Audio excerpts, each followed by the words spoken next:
हुजूर पाक सल्लल्लाहु अलैहि वसल्लम के पास एक सहाबी आए थे और उनकी शिकायत क्या थी पता है? फजर में वो बहुत जल्दी भागकर चले जाते थे नमाज पढ़कर। सहाबा ने उनकी शिकायत की हुजूर की बारगाह में कि बहुत जल्दी नमाज पढ़ करके चले जाते हैं, रुकते भी नहीं। हुजूर ने उनको बुलाया कि क्या बात है? तो उन्होंने क्या जवाब दिया पता है? उनके घर के बगल में एक यहूदी का घर था। उस यहूदी के आंगन में खजूर का एक दरख्त था, उसकी शाखें इनके आंगन में भी आती थी और पक्की खजूरें इनके आंगन में गिर जाती थी। और ये इसलिए दौड़ करके जल्दी चले जाते थे कि मेरे बच्चे उठ जाएंगे तो कहीं उसकी खजूरें उठाकर खा ना लें, मैं खजूरें जमा करके अपने पड़ोसी यहूदी को दे दूं। ये उनके रोज का मसला था, रोज का। अमानत कैसी थी, या तो लोग चुरा चुरा करके खाने वाले लोग हैं और उनके घर में गिरी हुई चीजें उठाकर देते। हुजूर पाक सल्लल्लाहु ताला अलैहि वसल्लम को इस बात पर बड़ा रहम आया और सहाबा से कहा, जाओ उस यहूदी को बुला लाओ और उस यहूदी से कहो कि वो अपना दरख्त मेरे इस सहाबी को बेच दे दे। उस यहूदी को बुलाया गया कि तू अपना ये दरख्त दे दे इस सहाबी को, कीमत जो चाहे ले ले। उसने कहा मना कर दिया, नहीं मैं नहीं दूंगा। यहां तक के दूसरे सहाबा को मेरे आका ने फरमाया, जो ये एक दरख्त खरीद करके देगा मैं उसे जन्नत में बागीचा दिलाऊंगा। अब सहाबा बस इतनी ही बात थी, अल्लाह अकबर, यकीन कैसा था। सहाबा में दौड़ लग गई कि जाकर यहूदी को मनाए, दे दे तू जो कीमत चाहिए दे दे। लेकिन वो मानने को तैयार नहीं था। मदीने में एक सहाबी है हज़रत अबू दहदा, वो बड़े मालदार सहाबी थे और उनका बगीचा अवालिया मदीना में, जो बिल्कुल पॉश एरिया आज भी है, अवालिया मदीना की अजवा खजूरें पूरी दुनिया में मशहूर है। हुजूर ने पसंद फरमाया अजवा जो खजूर अवालिया मदीना, अवालिया मदीना में हजरत अबू दहदा का बहुत खूबसूरत बागीचा था। पूरे मदीने में क्या, अरब में उनके बागीचे की मिसाल दी जाती थी। बागीचा हो तो अबू दहदा का, इतना हसीन और जमील। उसमें उन्होंने घर भी बनाया, नहर भी बनाई, बहुत खूबसूरत बनाया था। अबू दहदा हुजूर के पास आते हैं, कहते हैं या रसूल अल्लाह, मैं अगर वो यहूदी का दरख्त खरीद करके दे दूं तो मुझे भी है वो बशारत? हुजूर ने फरमाया अबू दहदा तेरे लिए भी। वो गए यहूदी के पास, जा करके उसे पहले पैसों की डील की, नहीं माना। जानते हो अबू दहदा क्या कहते हैं? तुझे पता है मैं कौन हूं? उसने कहा अबू दहदा, कौन नहीं पहचानता तुझे? अबू दहदा ने कहा मेरा बगीचा देखा है? कहा अवालिया मदीना में सबसे महंगा बगीचा। अबू दहदा कहते हैं वो पूरा बगीचा दे दूंगा, ये एक दरख्त दे दे। पूरा बाग दे दूंगा खजूरों का, ये एक दे दे। वो कहता है पागल हो गए हो, क्या बात कर रहे हो? मेरे आंगन में सूखा हुआ एक दरख्त है, उसकी चंद खजूरें तुम्हारे दोस्त के घर गिरती हैं, इसके लिए तुम इतना महंगा बगीचा दे दोगे? अबू दहदा ने कहा तू वो बात छोड़ दे, मैं सौदा किससे कर रहा हूं तुझे पता नहीं, तुझसे नहीं है ये डील। मैं जिससे सौदा कर रहा हूं मैं जानता हूं मुनाफा किस चीज का नाम है, प्रॉफिट किसको कहते हैं। वो यहूदी कहा अगर तुम सच्ची में ये बात कर रहे हो तो अभी ले लो दरख्त और दे दो मुझे बगीचा। उसी वक्त जो भी था बै व शिरा हो गई, खरीदो फरोख्त हो गई। अबू दहदा ने वहीं पर अपना बगीचा उसके नाम कर दिया, घर वालों को पूछने की भी जरूरत नहीं। आए बगीचे के बाहर खड़े हैं, दरवाजा जो बगीचे का था उसके गेट के बाहर खड़े, उनकी बीवी बागीचे के अंदर घर में आराम कर रही है। नहर भी बहती है, ठंडी हवाएं हैं वहां पर।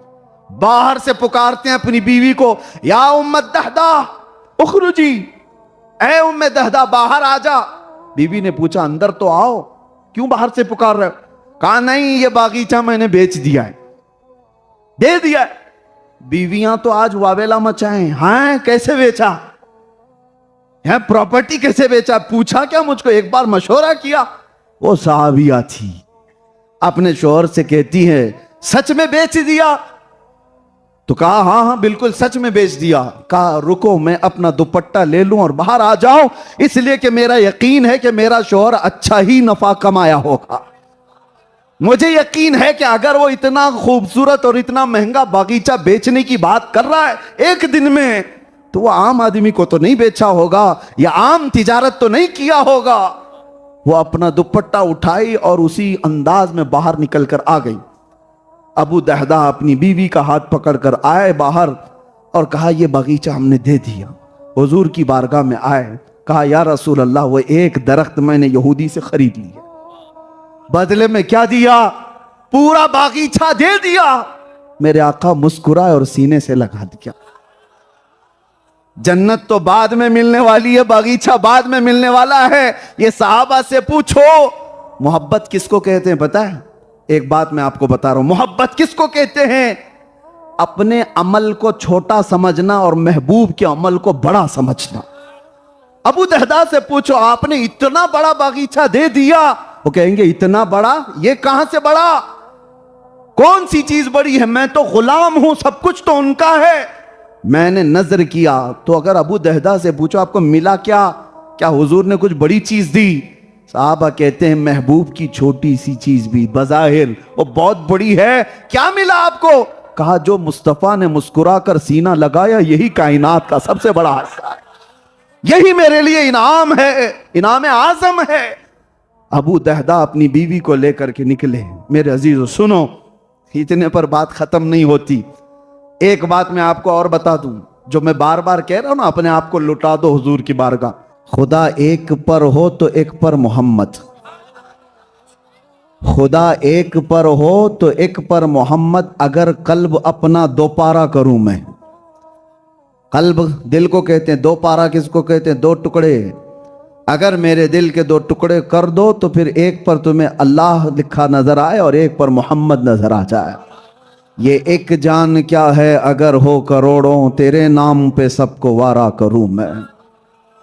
और ये जुबान कहां से मिली थी? मुफ्ती आजम को। वहां से मिली थी जहां कहने वाला उनका ताजदारे इल्म और ताजदारे फसाहत व बलागत इमाम अहले सुन्नत यूं फरमाया करता, करूं तेरे नाम पे जां फिदा, न बस एक जां दो जहां फिदा, और दो जहां से भी नहीं जी भरा, करूं क्या करोड़ों जहां नहीं। और ये नस्लन बादा नस्लिन इश्क मुस्तफ़ा की खुशबुएं आज भी बरेली से आती नजर आती हैं।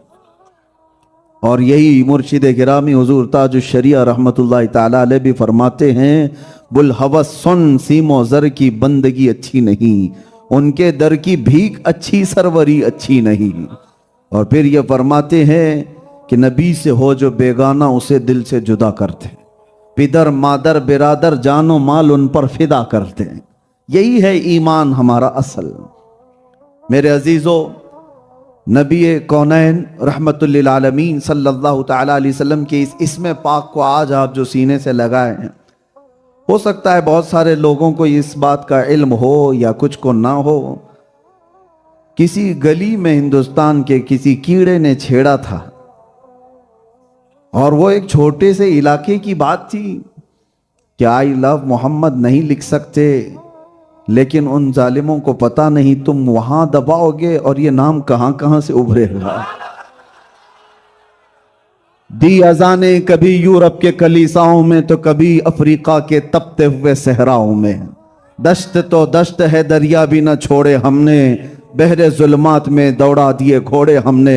उन्हें हमारी तारीख मालूम नहीं है, हमारे आबा व अजदाद की तारीख ये है, टल न सकते थे जंग में अगर अड़ जाते थे, पांव शेरों के भी मैदान से उखड़ जाते थे, हक से सरकश हुआ कोई तो बिगड़ जाते थे, अरे तेग क्या चीज है हम तोप से भी लड़ जाते थे। ये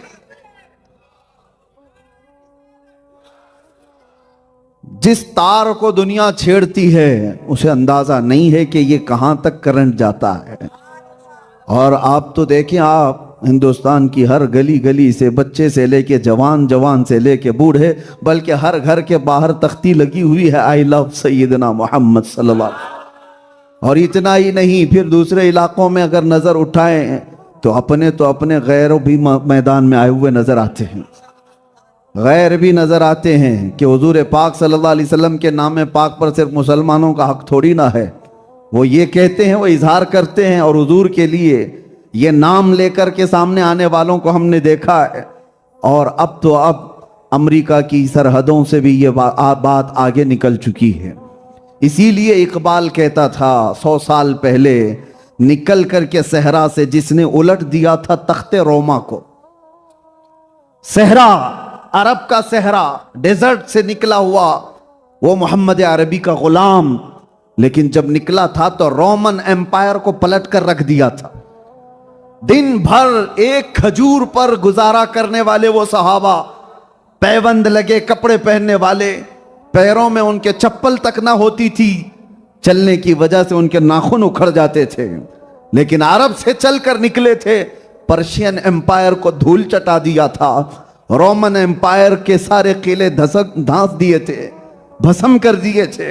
ये तारीख गवाह है। और इकबाल कहता है, निकल करके सहरा से जिसने उलट दिया था तख्ते रोमा को, सुना है कुदसियों से मैंने कि वो शेर फिर होशियार होगा। सुना है कुदसियों से मैंने कि वो शेर फिर होशियार होगा। और दुनिया यही नहीं चाहती है कि वो शेर कभी दोबारा होशियार हो, लेकिन जब कभी कोई कीड़ा इस तरह की बात करता है तो हजारों मोहम्मद अरबी के शेर दोबारा जिंदा नजर आते हैं। उस नामे पाक को कहां कहां से हटाया जा सकता है, कहां कहां से मिटाया जा सकता है। एक जालिम था 3-4 साल पहले, और वो हमारे इलाके की बात कर रहा हूं। उसने ये सोचा कि मैं अपना दीन बदल लूंगा।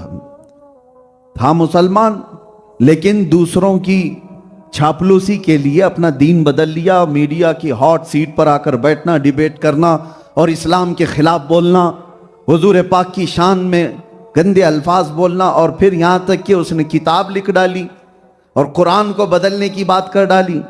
मुसलमान नाम का एक आदमी, मैं नाम इसलिए नहीं जिक्र करता कि ये पाक मजलिसें उन नापाकों से खराब ना हो, लेकिन सर्च करे तो सबको पता चल ही जाता है किसके लिए बोल रहे हैं, किसके लिए बोल रहे हैं। इसीलिए कि मुझे पता है, मुझे कितने दिन तक इसी बात के लिए तो घुमाया जा रहा था, आपने कुत्ता किसको कहा।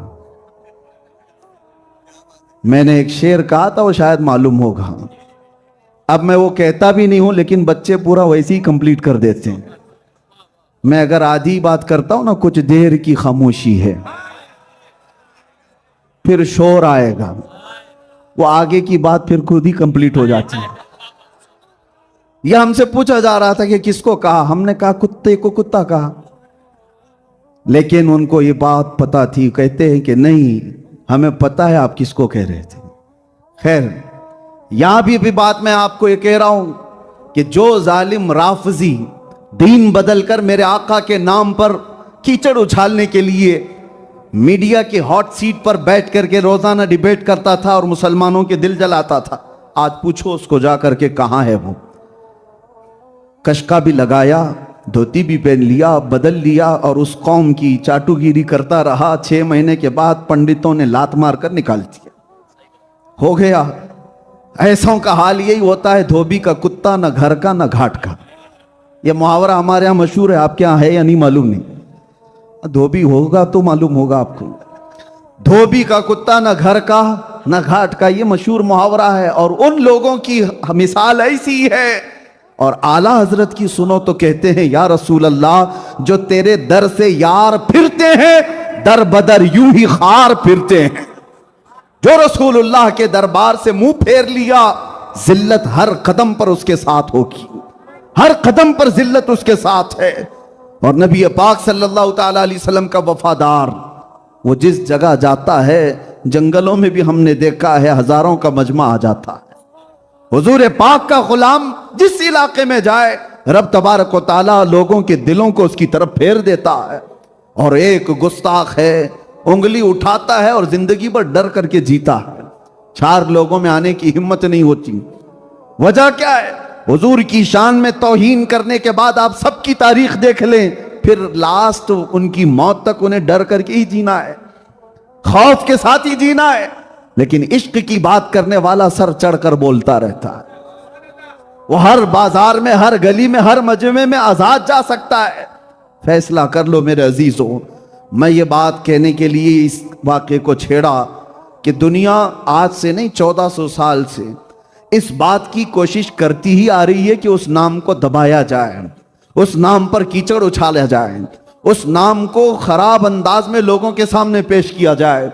सारी दुनिया जितनी भी अपनी ताकत इस्तेमाल कर सकती थी कर चुकी, लेकिन मुझे बताओ हुजूर पाक सल्लल्लाहु ताला अलैहि वसल्लम के शहदाइयों में कहीं कोई कमी आई? इकबाल कहता है थमता न था किसी से सैले रवा हमारा, कुछ बात तो है कि मिटती नहीं हस्ती हमारी, कुछ बात तो है कि मिटती नहीं हस्ती हमारी, सदियों रहा है दुश्मन दौरे जमा हमारा, और तौहीद की अमानत सीनों में है हमारे, आसान नहीं मिटाना नामो निशा हमारा, यूनानो मिस्र रोमा सब मिट गए जहां से, बाकी मगर है अब तक नामो निशा हमारा, बातिल से डरने वाले है आसमां नहीं है हम, 100 बार कर चुका है तू इम्तिहान हमारा, 100 बार कर चुका है तू इम्तिहान हमारा।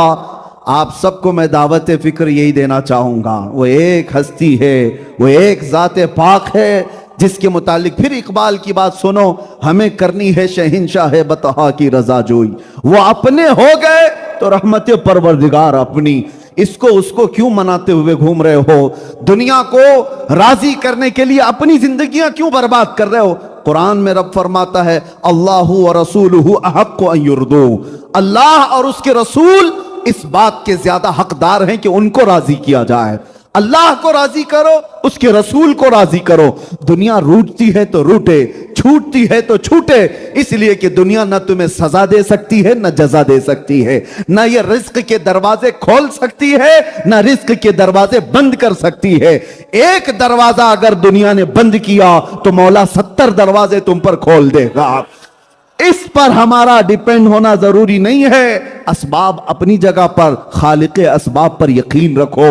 रब्बे जुल जलाल की रजा और उसके रसूल की रजा पर जो बंदा जीता है, फिर थोड़े दिनों की आजमाइश के बाद उसके लिए सारे दरवाजे खोल दिए जाते हैं, तूफानों के रुख मोड़ दिए जाते हैं, पहाड़ों को रास्ते बना दिए जाते हैं, सैलाबों को बदल दिया जाता है, समंदरों को गुलाम मुस्तफा अपना रास्ता बना लिया करता है।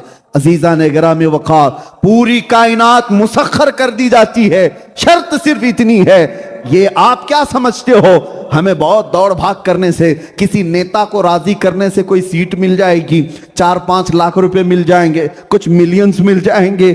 आप क्या समझते हो किसी ग्लैमर की दुनिया के एक्टर को, एक्ट्रेस को राजी करने से हमारा भी स्टेटस बढ़ जाएगा? कुछ नहीं होता, ये दुनिया कुछ नहीं दे सकती। हाँ, जो कुछ भी तुम्हारे मुकद्दर में मिलना है, अरे ये सियासत है क्या चीज, ये दौलत है क्या चीज, ये हुकूमत है क्या चीज, ये ताकत है क्या चीज, ये तमाम फौज की ताकत है क्या चीज, इंसानों का मजमा ये क्या चीज, जायदाद क्या चीज है, जमीन क्या चीज है, ये सब छोड़ो। इकबाल क्या कहता है, ये जहां चीज है क्या, लौह कलम तेरे, ये चीज है क्या, लौह कलम तेरे हैं, लेकिन लौह कलम तेरे हो जाएंगे, शर्त सिर्फ इतनी है कि मोहम्मद से वफा तूने, कि मोहम्मद से वफा तूने, तो हम तेरे हैं। ये जहां चीज है क्या, लौह कलम तेरे है। बात यहीं आकर रुकती है, बात यहीं आकर रुकती है। वला तहीनु वला तहज़नु व अंतुमुल अअलौन इन कुंतुम मुमिनीन, तुम घबराओ मत, परेशान मत हो, तुम सबसे ज्यादा सर बुलंद रहोगे। शर्त यह है कि मुस्तफ़ा के गुलाम बन जाओ, ईमान वाले हो जाओ। ईमान इसी को कहते हैं जब तक के सारी कायनात से ज्यादा मेरे मुस्तफ़ा से मोहब्बत ना करे, यह ईमान का सबसे बड़ा हिस्सा है। इसीलिए मेरे अजीजों, आप ये फिक्र ना करें कि मेरे नबी पाक सल्लल्लाहु ताला अलैहि वसल्लम का नाम कोई कीड़ा मकोड़ा मिटाने की कोशिश कर रहा है। ये तो बरसाती है, मौसम के साथ आते भी हैं और जाते भी। होना में पाक के साथ कुछ नहीं होना है। जिसको रब ने फरमाया वरफ़अना लका ज़िक्रक, सारे कुत्ते मिलकर भौंके तो भी उस नाम पर कुछ असर नहीं होने वाला। तू घटा ऐसे किसी के न घटा है न घटेगा। या रसूल अल्लाह, जब बढ़ाए तुझे अल्लाह ताला तेरा, मिट गए मिटते हैं मिट जाएंगे आधा तेरे, न मिटा है न मिटेगा कभी चर्चा तेरा। और हम सुन्नी क्या कहते हैं, भोंकने वाले भोंकते रहे, रहेगा यूं ही उनका चर्चा रहेगा, रहेगा यूं ही उनका चर्चा रहेगा। पड़े खाक हो जाएं जल जाने वाले, खाक हो जाएं अदू जल कर, मगर हम तो रजा दम में जब तक दम है जिक्र उनका सुनाते जाएंगे। लब्बैक या रसूल अल्लाह, लब्बैक या रसूल अल्लाह। एक वक्त आएगा,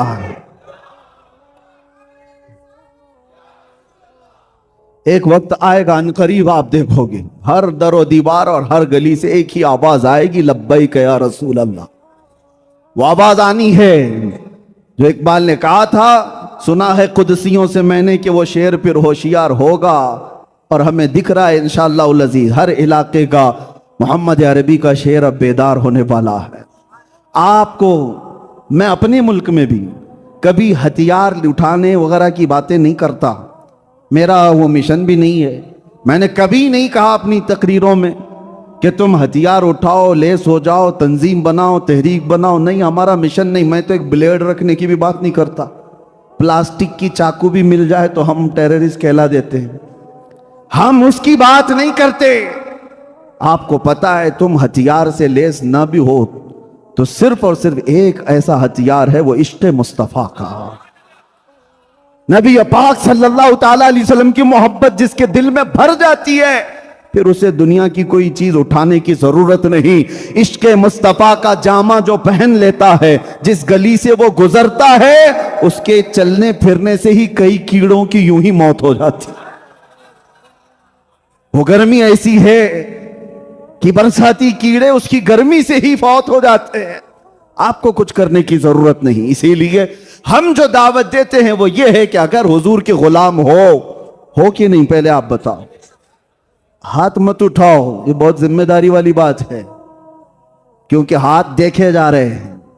मैं और मौलाना नहीं, जिसके लिए उठा रहे वो जरूर देख रहे हैं। हाथ उठाने से पहले 100 बार सोच लेना। मैं पूछ रहा हूं, उनकी गुलामी पर तुम्हें कोई एतराज है कि अगर कोई दुनिया तुम्हें कहे कि तुम मोहम्मद अरबी के गुलाम हो तो तुम्हें बुरा लगेगा? नहीं मेरे अजीज, ये तो हमारी जिंदगी की मेराज है। और हमारे बुजुर्गों ने तो यूं कहा, सगे तैबा सब मुझे कह कह के पुकारे बेदम। बेदम वारसी तो यूं कहते हैं कि दुनिया मुझे तैबा का कुत्ता कहकर पुकारे, मदीने का कुत्ता कहकर पुकारे। और उनकी ख्वाहिश तो देखो, वो कहते हैं यही रखी हो मेरी पहचान मदीने वाले। या रसूल अल्लाह, बस मेरी पहचान इतनी रखो कि दुनिया मेरे नाम से नहीं, मुझे मदीने का कुत्ता कहकर पुकारे।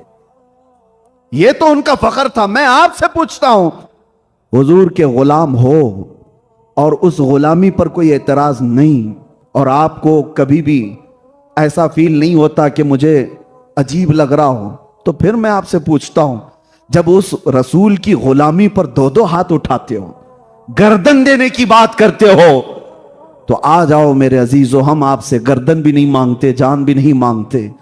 बस सिर्फ और सिर्फ शक्ल तो बना लो कि मेरे मुस्तफा का गुलाम लगे। शक्ल तो बना लो कि नबी का गुलाम लगे। तुम्हें अगर एतराज नहीं है तो पूरे के पूरे क्यों नहीं बन जाते? आधे क्यों हो? आधे यहूद और नसारा को राजी करना है। दुनिया क्या कहेगी, दुनिया क्या सोचेगी कि ये तो मौलाना जैसा लग रहा है, मौलवी जैसा लग रहा है। और एक बात मैं आपसे पूछता हूं, तुम्हारा अकीदा है कि दुनिया का सबसे हसीन चेहरा आमिना के लाल का था?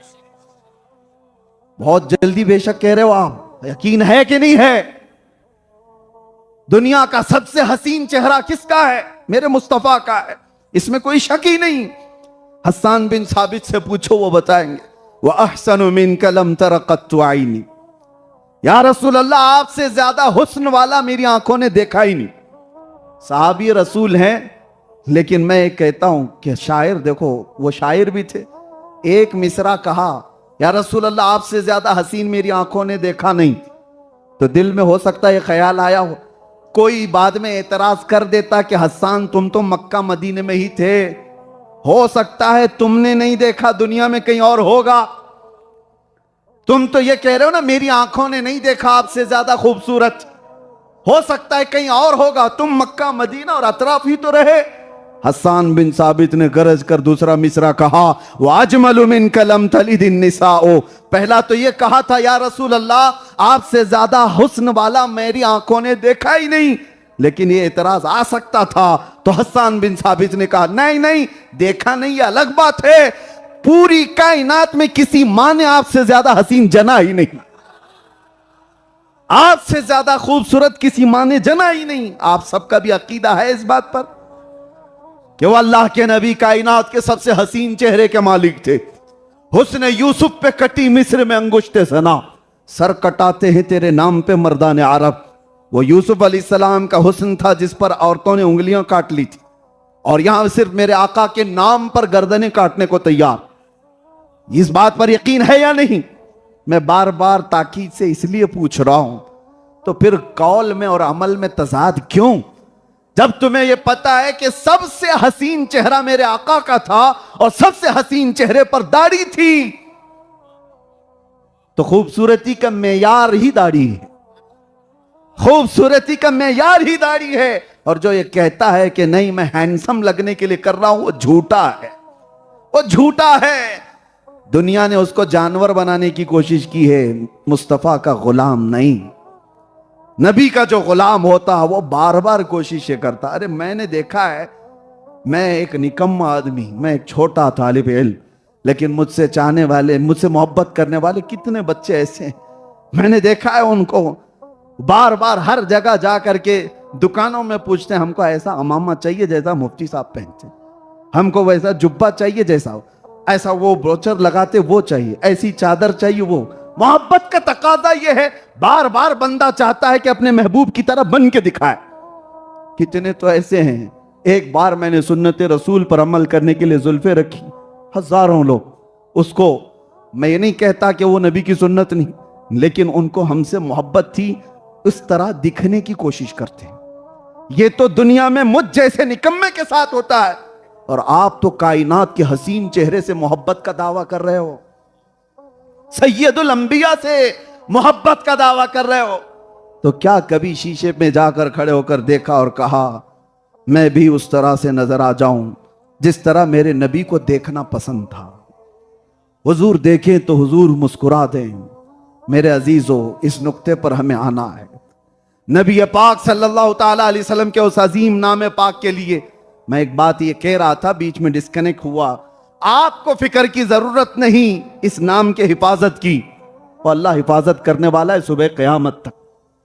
ये तो दुनिया हमारा टेम्परेचर नापती है, अभी बुखार कितना है, ये पूरी दुनिया देखती है कि अभी उठे हैं कि सोए हैं।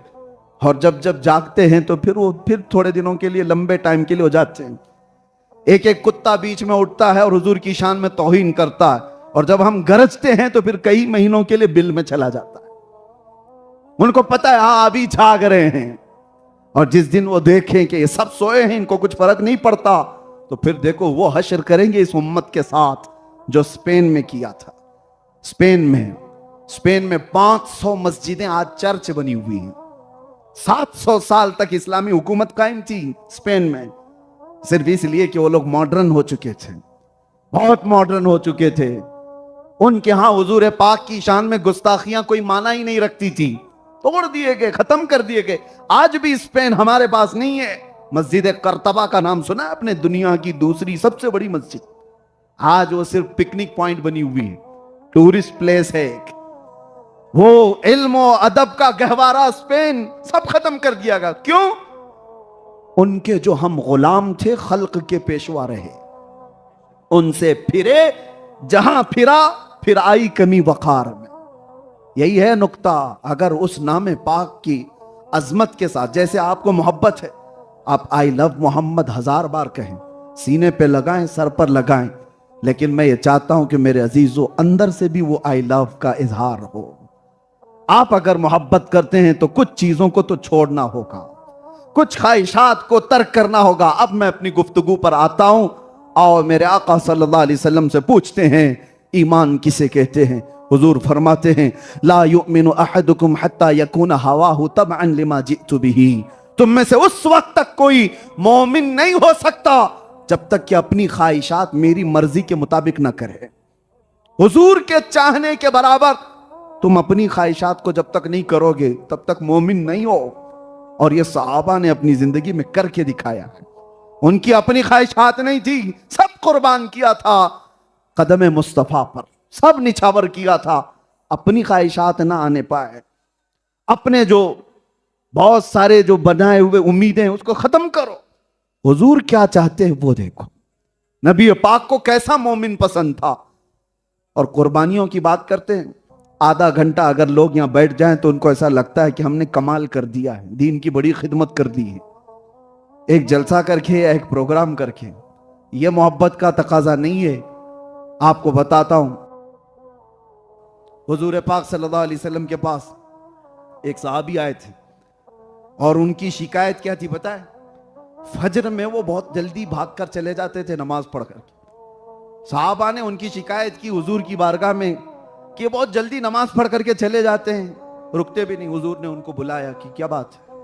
तो उन्होंने क्या जवाब दिया पता है? उनके घर के बगल में एक यहूदी का घर था। उस यहूदी के आंगन में खजूर का एक दरख्त था, उसकी शाखें इनके आंगन में भी आती थी और पक्की खजूरें इनके आंगन में गिर जाती थी।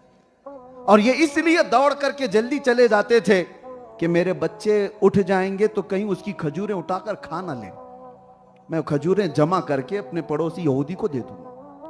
ये उनके रोज का मसला था, रोज का। अमानत कैसी थी! यहां तो लोग चुरा चुरा करके खाने वाले लोग हैं और उनके घर में गिरी हुई चीजें उठाकर देते। हुजूर पाक सल्लल्लाहु ताला अलैहि वसल्लम को इस बात पर बड़ा रहम आया और सहाबा से कहा, जाओ उस यहूदी को बुला लाओ और उस यहूदी से कहो कि वो अपना दरख्त मेरे इस सहाबी को बेच दे दे। उस यहूदी को बुलाया गया कि तू अपना ये दरख्त दे दे इस सहाबी को, कीमत जो चाहे ले ले। उसने कहा मना कर दिया, नहीं मैं नहीं दूंगा। यहां तक के दूसरे सहाबा को मेरे आका ने फरमाया, जो ये एक दरख्त खरीद करके देगा मैं उसे जन्नत में बागीचा दिलाऊंगा। अब सहाबा बस इतनी ही बात थी। अल्लाह अकबर, यकीन कैसा था! सहाबा में दौड़ लग गई कि जाकर यहूदी को मनाए, दे दे तू जो कीमत चाहिए दे दे। लेकिन वो मानने को तैयार नहीं था। मदीने में एक सहाबी है हजरत अबू दहदा, बड़े मालदार सहाबी थे और उनका बगीचा अवालिया मदीना में, जो बिल्कुल पॉश एरिया आज भी है, अवालिया मदीना की अजवा खजूरें पूरी दुनिया में मशहूर है। हुजूर ने पसंद फरमाया अजवा जो खजूर, अवालिया मदीना में हजरत अबू दहदा का बहुत खूबसूरत बागीचा था। पूरे मदीने में क्या, अरब में उनके बागीचे की मिसाल दी जाती थी। बागीचा हो तो अबू दहदा का, इतना हसीन और जमील। उसमें उन्होंने घर भी बनाया, नहर भी बनाई, बहुत खूबसूरत बनाया था। अबू दहदा हुजूर के पास आते हैं, कहते हैं या रसूल अल्लाह, मैं अगर वो यहूदी का दरख्त खरीद करके दे दूं तो मुझे भी है वो बशारत? हुजूर ने फरमाया अबू दहदा तेरे लिए भी। वो गए यहूदी के पास, जा करके उसे पहले पैसों की डील की, नहीं माना। जानते हो अबू दहदा क्या कहते हैं? तुझे पता है मैं कौन हूं? उसने कहा अबू दहदा, कौन नहीं पहचानता तुझे? अबू दहदा ने कहा मेरा बगीचा देखा? कहा अवालिया मदीना में सबसे महंगा बगीचा। अबू दहदा कहते हैं वो पूरा बगीचा दे दूंगा, ये एक दरख्त दे दे। पूरा बाग दे दूंगा खजूरों का, ये एक दे दे। वो कहता है पागल हो गए हो, क्या बात कर रहे हो? मेरे आंगन में सूखा हुआ एक दरख्त है, उसकी चंद खजूरें तुम्हारे दोस्त के घर गिरती हैं, इसके लिए तुम इतना महंगा बगीचा दे दोगे? अबू दहदा ने कहा तू वो बात छोड़ दे, मैं सौदा किससे कर रहा हूं तुझे पता नहीं, तुझसे नहीं है ये डील। मैं जिससे सौदा कर रहा हूं मैं जानता हूं मुनाफा किस चीज का नाम है, प्रॉफिट किसको कहते हैं। वो यहूदी कहा अगर तुम सच्ची में ये बात कर रहे हो तो अभी ले लो दरख्त और दे दो मुझे बगीचा। उसी वक्त जो भी था बै व शिरा हो गई, खरीदो फरोख्त हो गई। अबू दहदा ने वहीं पर अपना बगीचा उसके नाम कर दिया। घर वालों को पूछने की भी जरूरत नहीं, आए बगीचे के बाहर खड़े हैं, दरवाजा जो बगीचे का था उसके गेट के बाहर खड़े। उनकी बीवी बागीचे के अंदर घर में आराम कर रही है, नहर भी बहती है, ठंडी हवाएं हैं वहां पर। बाहर से पुकारते हैं अपनी बीवी को, या उम्मत दहदा उखरुजी, ऐ उम्मे दहदा बाहर आ जा। बीवी ने पूछा अंदर तो आओ, क्यों बाहर से पुकार रहे हो? कहा नहीं ये बागीचा मैंने बेच दिया है, दे दिया है। बीवियां तो आज वावेला मचाएं, हाँ कैसे बेचा है, प्रॉपर्टी कैसे बेचा? पूछा क्या मुझको, एक बार मशवरा किया? वो साहबिया थी, अपने शोहर से कहती है सच में बेच दिया? तो कहा हाँ हाँ बिल्कुल सच में बेच दिया। कहा रुको मैं अपना दुपट्टा ले लूं और बाहर आ जाऊं, इसलिए कि मेरा यकीन है कि मेरा शौहर अच्छा ही नफा कमाया होगा। मुझे यकीन है कि अगर वो इतना खूबसूरत और इतना महंगा बागीचा बेचने की बात कर रहा है एक दिन में, तो वो आम आदमी को तो नहीं बेचा होगा या आम तिजारत तो नहीं किया होगा। वो अपना दुपट्टा उठाई और उसी अंदाज में बाहर निकल कर आ गई। अबू दहदा अपनी बीवी का हाथ पकड़कर आए बाहर और कहा ये बागीचा हमने दे दिया। हुजूर की बारगाह में आए, कहा या रसूल अल्लाह वो एक दरख्त मैंने यहूदी से खरीद लिया, बदले में क्या दिया? पूरा बागीचा दे दिया। मेरे आका मुस्कुराए और सीने से लगा दिया। जन्नत तो बाद में मिलने वाली है, बागीचा बाद में मिलने वाला है। ये सहाबा से पूछो मोहब्बत किसको कहते हैं पता है? एक बात मैं आपको बता रहा हूं, मोहब्बत किसको कहते हैं? अपने अमल को छोटा समझना और महबूब के अमल को बड़ा समझना। अबू दहदा से पूछो आपने इतना बड़ा बागीचा दे दिया, वो कहेंगे इतना बड़ा? ये कहां से बड़ा? कौन सी चीज बड़ी है? मैं तो गुलाम हूं, सब कुछ तो उनका है। मैंने नजर किया तो अगर अबू दहदा से पूछो आपको मिला क्या? क्या हुजूर ने कुछ बड़ी चीज दी? साहबा कहते हैं महबूब की छोटी सी चीज भी बज़ाहिर वो बहुत बड़ी है। क्या मिला आपको? कहा जो मुस्तफा ने मुस्कुरा कर सीना लगाया यही कायनात का सबसे बड़ा हिस्सा है, यही मेरे लिए इनाम है, इनाम आजम है। अबू दहदा अपनी बीवी को लेकर के निकले। मेरे अजीजों सुनो, इतने पर बात खत्म नहीं होती। एक बात मैं आपको और बता दूं, जो मैं बार बार कह रहा हूं ना, अपने आप को लुटा दो हुजूर की बारगाह, अपने आप को पेश कर दो। कसम रब्बे जुल जलाल की, जो बंदा हुजूर का होता है ऐसा नहीं है, वो गैरतमंद रसूल ऐसे हैं कि 10 गुना ज्यादा फायदे के साथ तुम्हें दुनिया में लुटा देते। जो भी हुजूर का चर्चा किया है वो यही पाया है, यही पाया है। वो उसका कुछ जाता नहीं है। एक बार कह करके तो देखो मेरी गर्दन या रसूल अल्लाह आपके लिए, जाती कभी नहीं है गर्दन, लेकिन एजाज बहुत बढ़ता है। तुम्हें मरना थोड़ी ना है अभी, जब वक्त आएगा। लेकिन तुमने अज़्म जो किया, इस हौसले का ही इनाम बहुत बड़ा है। अज़्म भी कर लिया तो। अबू दहदा अपनी बीवी को लेकर निकल पड़े। बारगाह मुस्तफा के एक फरमान पर उन्होंने अपना बागीचा दे दिया। उधर यहूदी अपनी बीवी को आकर कहता है कितने बेवकूफ हैं मुसलमान, कितने बेवकूफ हैं मुसलमान। मेरे घर के सामने दरख्त है, उसकी शाखें बगल के मुसलमान के घर आती हैं, और इस दरख्त के लिए उन्होंने इतना बड़ा बगीचा मेरे नाम पर कर दिया, और मैंने इतना फायदे का सौदा किया है। अपनी बीवी से कहता है कि वो बागीचा तो मेरा है ही, ये दरख्त कहां जाएगा? दरख्त तो मेरा आंगन में है। कैसे बेवकूफ लोग हैं, दरख्त तो यही रहेगा ना, मेरा दरख्त मेरे ही आंगन में रहेगा, बस नाम के लिए खरीदा है उन्होंने। ये रात को कह रहा था वो यहूदी। रात हुई, फजर की नमाज के बाद ये जो सहाबी दौड़े दौड़े भागते थे अपने घर खजूरें चुनने के लिए, वो आज मेरे मुस्तफा के पीछे नमाज पढ़ करके वापस घर आते हैं कि वो पक्की खजूरें गिरी होंगी तो दे दी जाएं या फिर जमा कर दी जाएं। अल्लाहु अकबर, रिवायात में मिलता है वो सहाबी आकर देखते हैं वो दरख्त यहूदी के आंगन में नहीं, सहाबी के आंगन में मौजूद है। कब निकला कब आया किसी को नहीं पता। यहूदी कह रहा था ये बेवकूफ लोग हैं जो तिजारत करते हैं, उन्हें उससे क्या खबर, इशारे से चांद चीर दिया, छुपे हुए खुर को फेर दिया, गए हुए दिन को असर किया, या रसूल अल्लाह ये ताबो तवा तुम्हारे लिए। वो तो सूरज पलटाने वाले एक दरख्त को उखाड़ कर इधर ना उठाए, उनके हुक्म की ही बात तो है। हुजूर ताजु शरिया बदरु तरीका यही तो फरमाते हैं, भरी जन्नत हिबा कर दें, जहां बानी अता कर दें, भरी जन्नत हिबा कर दें, नबी मुख्तार कुल हैं जिसे जो चाहे अता करते।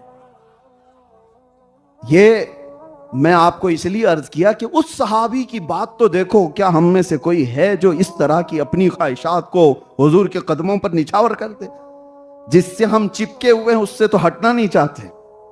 कोई चीज हमारे हिस्से में आ गई, बहुत सारे लोग उलमा इकराम के अदब और उनके एजाज अपनी जगह पर, और साथ ही इनकी मोहब्बतें जो मेरे लिए हैं, अल्लाह उनकी हजारों जज़ाएं अता करे।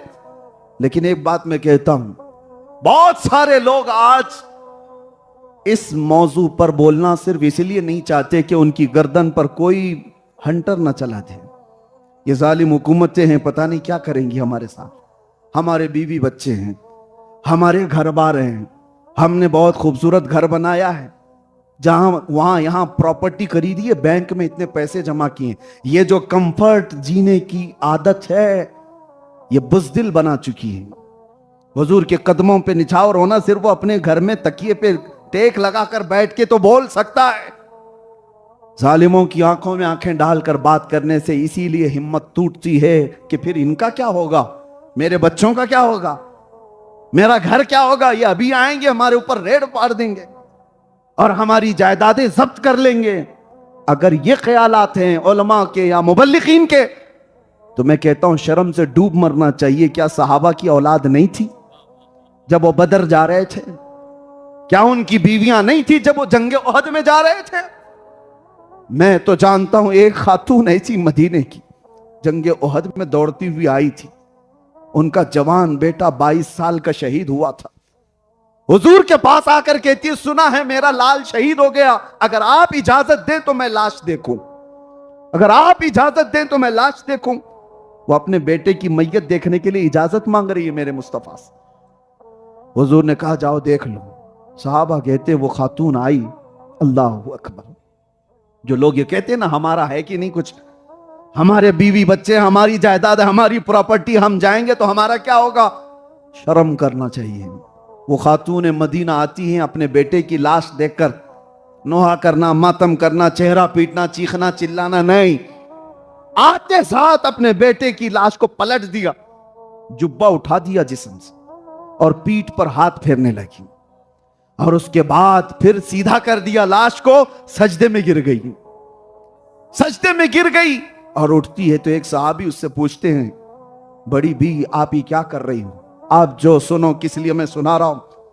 वो मदीने की खातून कहती हैं, मैंने मेरे बेटे को पलट दिया, ये सब चीजें देखकर तू ताज्जुब कर रहा है। सुन, आज जब मुझसे ये इजाजत लेकर घर से निकल रहा था, जंग में जा रहा था, तो मैंने इसको नसीहत की थी, बेटा अगर रसूलुल्लाह पर कभी सख्त वक्त आ गया तो पांव फेर कर भागना मत मैदान से, हुजूर को छोड़ करके आना मत।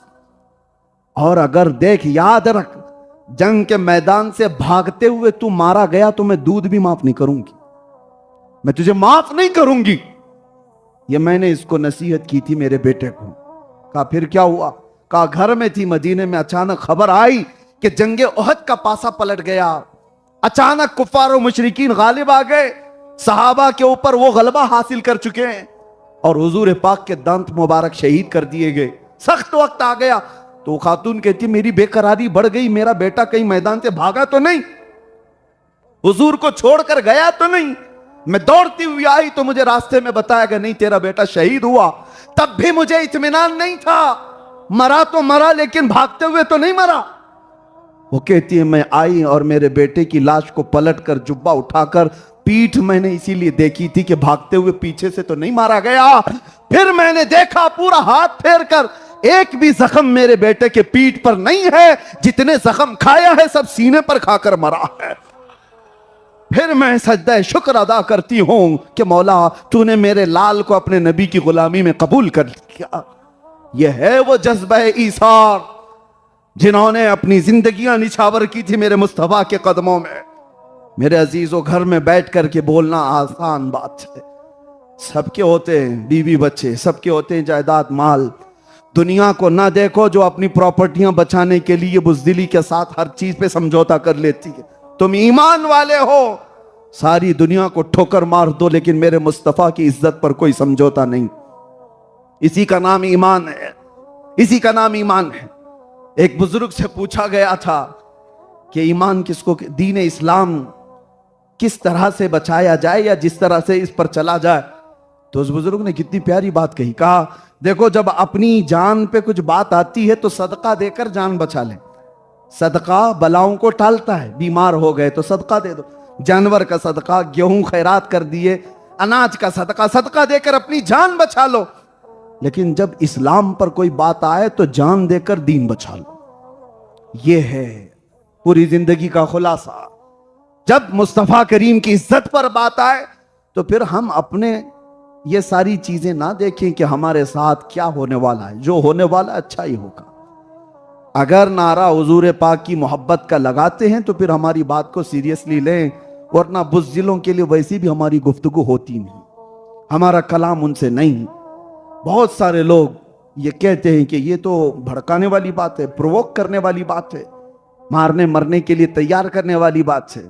मेरे अजीजों, इस दौरे पुर फितन में अगर ये बात की जा रही है तो लोगों को आज भी लगता है इसलिए है कि जालिम यहूद और नसारा ने इनके दिमागों पर गुलामी का ऐसा लेबल चढ़ाया हुआ है कि उनको ये सब बातें डिफिकल्ट लगती हैं, मुश्किल लगती हैं। हुजूर की गुलामी की बात करें तो उनको लगता है ये प्रोवोकिंग है, ये भड़काना है। अरे मियां, नमाज की बात करो, आप रोजे की बात करो, ज़कात की बात करो, अखलाक की बात करो। इसीलिए तो बहुत सारी जमातें यही करते हुए घूम रही और उनसे किसी को खतरा भी नहीं। वो जो जमातें चिल्ला काटती हुई घूम रही हर जगह, उनको तो इजराइल भी कहता है ये कोई भी खतरनाक जमात नहीं है, अच्छी जमात है। क्यों? कोई खतरा ही नहीं। और ईमान हो तो खतरा हो ना। ईमान जहां होता है उसी से तो दुनिया डरती है। बड़ी बड़ी जमातों से अमेरिका को भी खतरा नहीं, बट यूरोप को भी खतरा नहीं। उनको परमिशन है, आओ जाओ आओ जाओ। हालांकि देख रहे हैं ये बहुत बड़ी बड़ी तंजीमें लेकर के घूम रहे हैं, महीने महीने घूम रहे हैं, फिर भी यूरोप कहता है नहीं, इनसे खतरा नहीं है, ये बहुत अच्छे लोग हैं। लेकिन व्हील चेयर पर बैठे हुए एक खादिम हुसैन से पूरी दुनिया को खौफ। पैर नहीं है, खड़ा नहीं हो सकता, लेकिन दुनिया कहती है वेरी डेंजरस पर्सन। हाँ, अकाउंट बंद कर दो, देखो मत इनके बयानात। वजह यही है मेरे अजीजों। फिर समझ में आता है ताकत और कुव्वत जमात बनाने का नाम नहीं है, ताकत और कुव्वत फौज बनाने का नाम नहीं है, ताकत और कुव्वत कुर्सी और सियासत हासिल करने का नाम नहीं है, ताकत और कुव्वत माजूर होकर के भी इश्क रसूल हासिल करने का नाम है।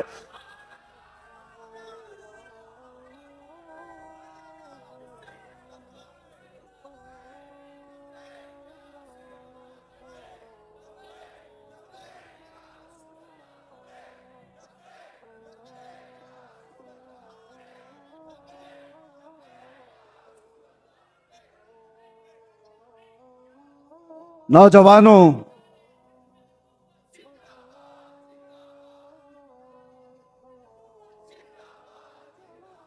उस नाम पाक से बार बार कुर्बानियां नहीं मांगी जाती। ये तो खुश नसीबों की बात है जो वहां पर अपना सब कुछ लुटाया। ये समझ ले हजारों के होते हुए उस नबी पाक ने हमें चुन लिया। इस खिदमत पाक के लिए अल्लाह ताला खास लोगों को चुन लेता है। और एक बात ये भी बता दूं, नबी पाक की इज्जत और उनकी नामूस के लिए खड़े होने के लिए मैं अपनी राय बता रहा हूं। बहुत मुत्तकी, परहेजगार या बड़ा आलिम, बड़ा सलाहियतमंद होना जरूरी नहीं है। अगर रब चाहे ना तो कुत्ते से भी खिदमत लेता है, अगर रब तबारक व तआला चाहे। और ये वाकया मशहूर है अल्लामा इब्न हजर अस्कलानी का।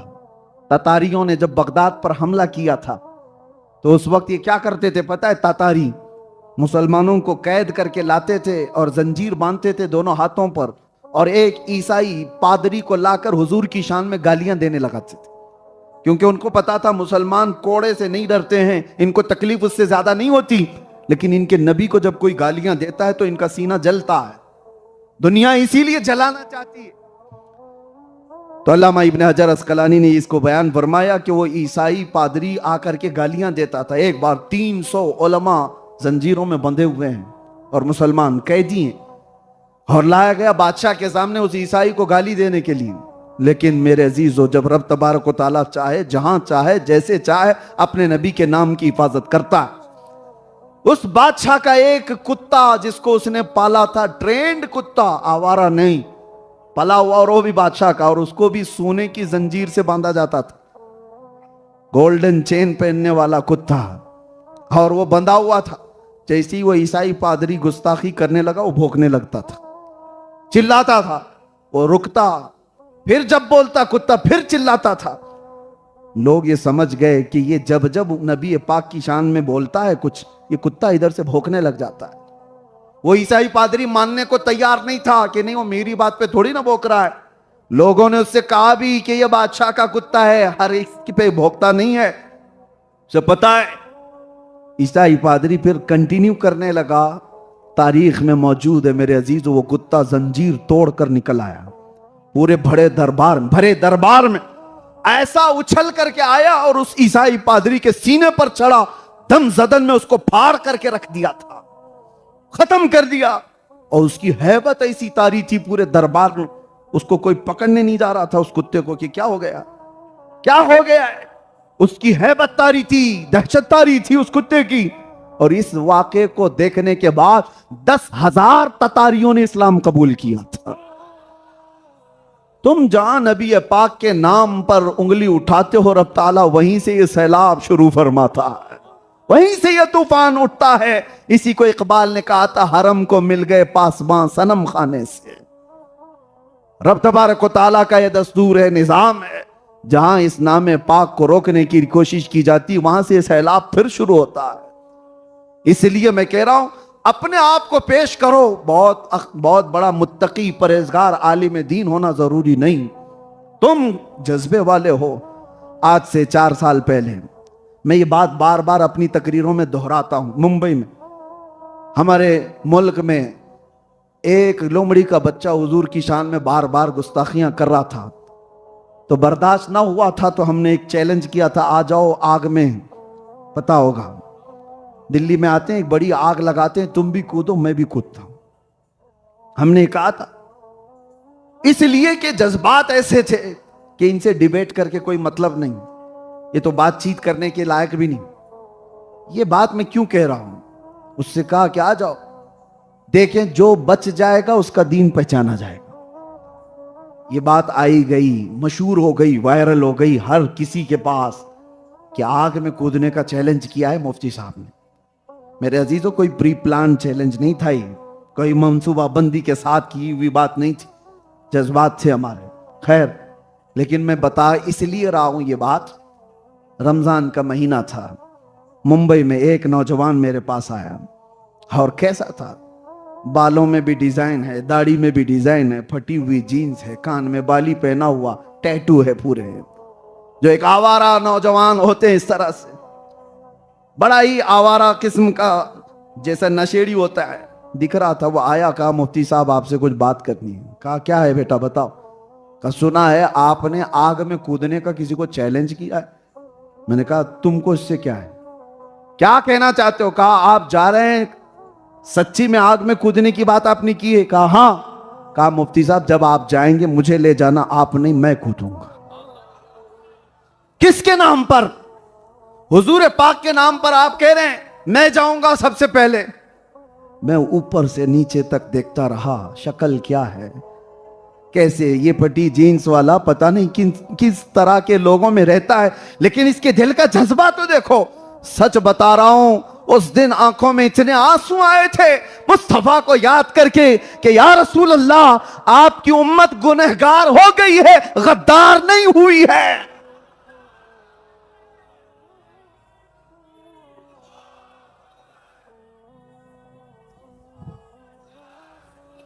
आज भी मर मिटने का जज्बा मौजूद है हमारे हर बच्चे के अंदर, बस इस लॉ को थोड़ी उभारने की जरूरत है। इसीलिए हम इस तरह की गुफ्तगू करते हैं। लोगों को प्रोवोक लगता है, भड़काना लगता है, नहीं मेरे अजीजों, ये शमा तो इनकी पैदाइशी है। हमारी माओ ने हमारे दूध के साथ इश्क रसूल पिलाया है। ये और बात है कि दुनिया के इन झमेलों में फंस करके हमारे अखलाक थोड़े बिगड़े हुए हैं, हम किसी और दुनिया की तरफ गए हुए हैं, हमारे आमाल थोड़े बिगड़े हुए हैं। हमें पता है दुनिया वालों, आप ये मत समझना हम नए अपराध बना रहे, नहीं नए अपराध नहीं, ये पैदाइशी शम्मा इश्क रिसालत लिए हुए आए हुए लोग हैं। हम सबके सीनों में एक शमा जलती है जिसका नाम इश्क मुस्तफा है। बस ये है कि वो मध्यम हो गई, लौ छोटी हो गई, रोशनी कम हो गई, फिर हम उसी को उठाने की बात करते हैं। हमारी बातें सिर्फ इसलिए हैं कि वो जो मध्यम रोशनी है जरा और लौ को ज्यादा करो, और लौ को ज्यादा करो। अभी एक बार हमने पुकारा था आई लव मोहम्मद, हर नौजवान तख्तियां लेकर बाहर आ गया।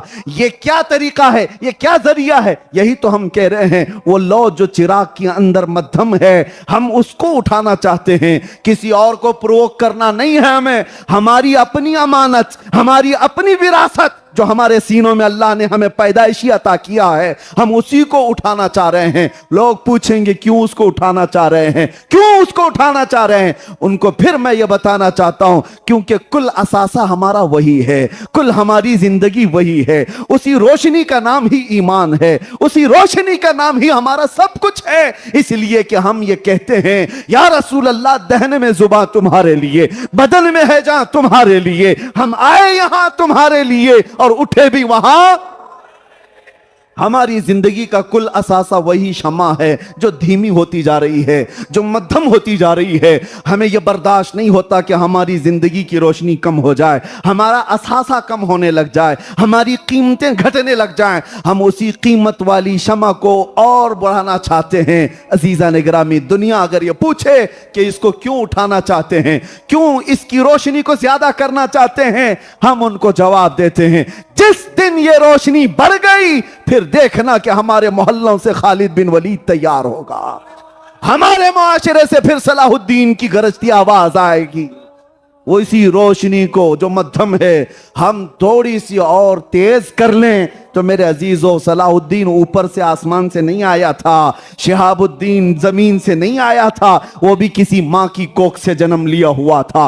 खालिद बिन वलीद कहीं हवाओं से आए हुए इंसान का नाम नहीं था, वो मुस्तफा के उसी छांव में पला हुआ जवान था जिसके बाजुओं में अल्लाह ने वो ताकत अता की थी। लेकिन क्या था खालिद बिन वलीद के पास? एक मिसाल मैं गुफ्तगू समेटता हूं। खालिद बिन वलीद का नाम आज तक ऐसा है, बुज़दिलों के मर्ज की दवा का नाम खालिद बिन वलीद। जिसको बार बार डर लगता है, मैं कहता हूं वो वजीफा पढ़ ले उनके नाम का, बुज़दिली वैसी ही चली जाएगी। जानते हो कौन है वो? सैफुल्लाहिल मसलूल। अपनी जिंदगी में 125 जंगें लड़ी, 125। तुम अपनी पूरी जिंदगी में उतने खेल नहीं खेले होंगे और वो जंगों के मैदान में रहा है। क्रिकेट और फुटबॉल की बात नहीं कर रहा हूं जो सेंचुरियां मार करके रिकॉर्ड कायम करें। ये वो मुजरा करने वाले लोग हैं जो पैसों के लिए खेलते हों। मैं जंग की बात कर रहा हूं, जान हथेली पर लेकर आने वाला। और खालिद बिन वलीद 125 जंगें लड़े हुए उस अजीम सिपह सालार का नाम है। और किस्मत तो देखो खालिद बिन वलीद की, 125 जंगों में एक जंग में भी उनको शिकस्त नहीं हुई। तारीख है ये, एक जंग में भी शिकस्त नहीं। और एक जंग तो ऐसी है खालिद बिन वलीद की, जंग मौता। जंग मौता खालिद बिन वलीद, वो खुद कहते हैं मेरे हाथ से 9 तलवारें टूटी हैं। एक तलवार टूटी थी छोड़ देता, दूसरी तलवार उठाता वो टूट जाती, तीसरी तलवार उठाता वो टूट जाती। 9 तलवारें टूटी एक जंग के अंदर। तुम क्या समझ रहे हो लकड़ी की और बर्छियों की तलवार है? खालिद बिन वलीद की एक तलवार का वजन 35 किलो होता था।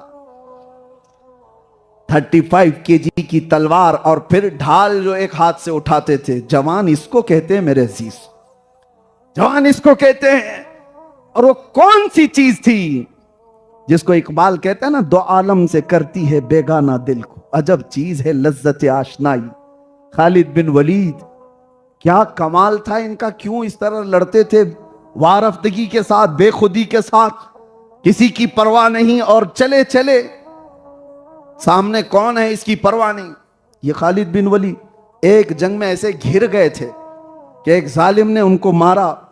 और ऐसा नहीं है कि जख्म नहीं है, अपने आखिर उम्र में खालिद बिन वलीद ने कहा मेरे पूरे जिस्म में एक बालिश जगह भी बाकी नहीं है जहां जख्म ना लगाओ, कोई जगह बाकी नहीं, चेहरे से लेकर पैरों तक, इतना एक बालिश जगह भी बगैर तीर और तलवार लगे हुए पूरा जिस्म ही नहीं था।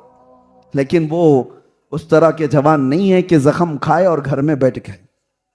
नसें कट जाती थी जंग में। आपको एक बात बताऊं, नसें कट गई साद इब्ने मुआज की। ये खंदक की बात है। हुजूर 1 महीना जंग के बाद वापस मदीने लौट रहे थे। 5 किलोमीटर है सिर्फ मदीना, 5 किलोमीटर ही बाकी है। बीच में जिब्राइल अमीन आए और कहा या रसूल अल्लाह, अल्लाह का हुक्म है यहीं से आप बनु नुज़ैर के मुकाबिल में चले। मदीने गए नहीं, थके हुए सहाबा हैं। हुजूर ने फरमाया मैं अपने सहाबा से पूछ लूं जो थके हुए 1 महीना जंग करके लौट रहे हैं मदीने। हुजूर ने फरमाया ए सहाबा, मेरे सहाबा, अल्लाह का हुक्म आया है कि यहीं से हमें बनु नुज़ैर के मुकाबिल में जाना है। जानते हो सहाबा ये कहते हैं कि पट्टी कर लें, मरहम कर लें, घर वालों से बात कर लें, बीवी बच्चों को पूछ तो लें, घर में जाकर के हालात देख लें, 1 महीने के बाद लौट रहे हैं। सहाबा कहते हैं या रसूल अल्लाह देर किस बात की, चले यहीं से चलते। उन्होंने कभी ये नहीं सोचा कि हमारी भी अपनी बीवियां हैं, बच्चे हैं जो महीनों से इंतजार कर रहे हैं। मैं बात कर रहा था खालिद बिन वलीद की, और वो कभी थक हार कर बैठने वाले नहीं। एक जंग में घिर गए, एक जालिम ने उनको मारा, अमामा गिर गया, अमामा पहने हुए थे, गिर गया, या टोपी जो थी गिर गई। सामने तलवार उठाए हुए दुश्मन है, आपने वो परवाह नहीं की, वो अमामा उठाने के लिए चल पड़े। तो सामने वाला जालिम देखता रह गया। ये जंग के उसलूब नहीं है, ये जंग के तौर तरीके नहीं है। पहले दुश्मन को फेस करो, नजर हटी के दुर्घटना घटी।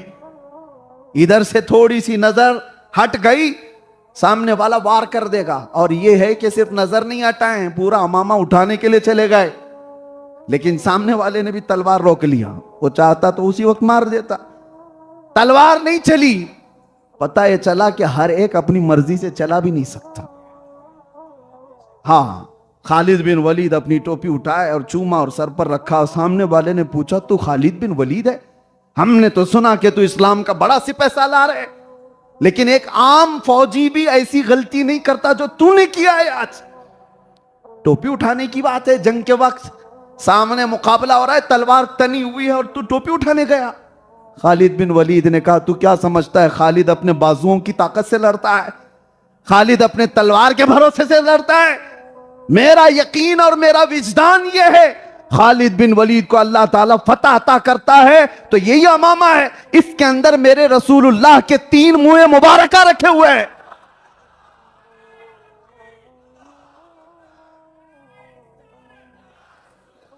मेरे नबी पाक के बाल मुबारक इसमें रखे हुए हैं, और मेरा यकीन है कि इसी की निस्बत से अल्लाह मुझे फतह अता फरमाता है। यकीन हो तो ऐसा हो कि नबी पाक की अगर निस्बत बाकी है तो हम पूरी दुनिया फतह कर लेंगे। कौन है वो जालिम हमारा मुकाबला करने? आएंगी मुसीबतें, तकलीफें, लेकिन